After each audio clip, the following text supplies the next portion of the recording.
Hi everyone, welcome to Take My Life. In today's video, I'm going to show you how to search apps on iPhone. So let's jump right in.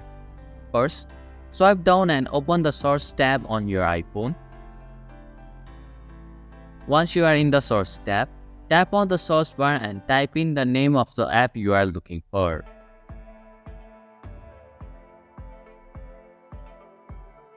When you see the app you are searching in the search results, simply tap on it. This will open the app directly from the search results. And this is how you can search apps on iPhone. Thank you for watching Take My Life. Hope this video was helpful. If it was, then hit the like button and comment down if you have any questions or feedback. Also, if you are new to our channel, please subscribe and hit the bell icon so that you won't miss our upcoming videos.